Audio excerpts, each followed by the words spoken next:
3 years after it was saved from bankruptcy in 2010 with a €67.5 billion rescue loan, Ireland became the first stricken Eurozone state to stand on its own 2 feet.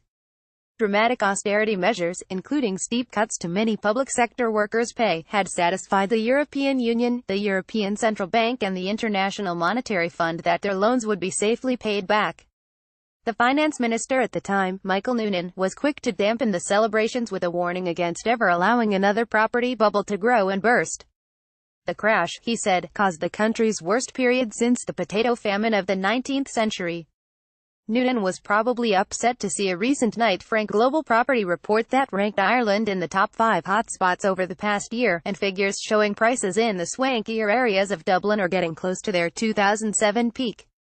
A dearth of house building over the past 10 years, despite rising household incomes and a sharp increase in employment, from 1.8 million in 2012 to well over 2.1 million last year, has also sent rents soaring, leaving many young workers to miss out on the recovery. Meanwhile, homelessness remains a major problem across the country.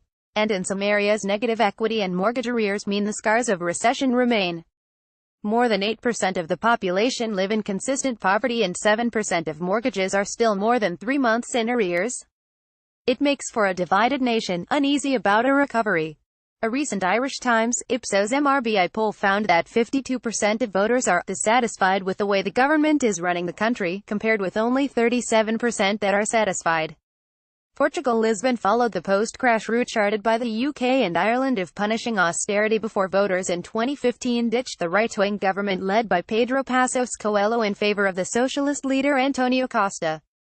Since then, austerity has eased, consumer and business confidence has recovered and GDP growth has stayed above 2%.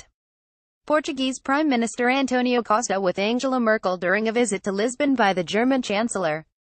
Photograph, Francisco Leong, AFP, Getty Images. Costa recently told the European Parliament that, thanks to his government's alternative economic approach, Portuguese people, in contrast to many European countries, had regained their trust in the democratic institutions and in their belief in the EU.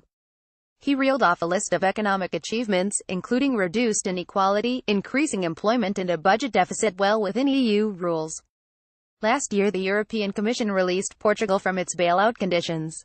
Last October Costa swept the board in local elections that gave the Socialists a record haul of 158 town halls out of the country's 308 cities and towns. Like Ireland, Greece and Spain, the country suffered an exodus of young people in the wake of the crash, many of whom are unlikely to return. With a public debt-to-GDP ratio of 146% last year, there is still a mountain to climb to reduce the credit bill. Greece. The collapse of the right-wing New Democracy government amid riots and strikes in 2015 ushered in the radical leftist government of Alexis Tsipras, who agreed a bailout with the EU of €86 billion. It was the third time Greece had almost gone bust since 2010, when the Greek debt crisis started and the country received €110 billion in bailout money before Brussels agreed a further €130 billion in 2012. An anti-austerity rally in Athens, the 14th of June 2018. Photograph, EP. After almost 10 years of eye-watering austerity, in which taxes have risen, welfare subsidies have been cut, pensions reduced and thousands of public sector workers made redundant, the government is poised to agree the final tranche of loans from the EU before being set free in August. But there are few economists who believe a country with a debt-to-GDP ratio of 180% can generate the funds needed to invest in the economy and pay back the loans. Tsipras is set to agree terms for the end of the third bailout that will mean further austerity measures and running a large public sector surplus until 2022. No other OECD country has managed to spend less than it receives in taxes for as long as the Greeks are expected to. More hopefully, tourism is back at record levels and some young professionals are beginning to return after a decade abroad. Spain. Madrid avoided a comprehensive bailout, but the collapse of its banking system meant that, in the crisis months of 2012, when Greece and Ireland were on the brink, Mariano Rajoy's right-wing government agreed to borrow €100 billion from Brussels. Catalan separatist banner hangs from the balcony of the Generalitat Palace in Barcelona. Photograph, Pau Barrena, AFP, Getty Images. Rajoy was under pressure after the giant banking group Bankia had asked for a €19 billion state rescue, and international investors effectively locked Spain out of the financial markets.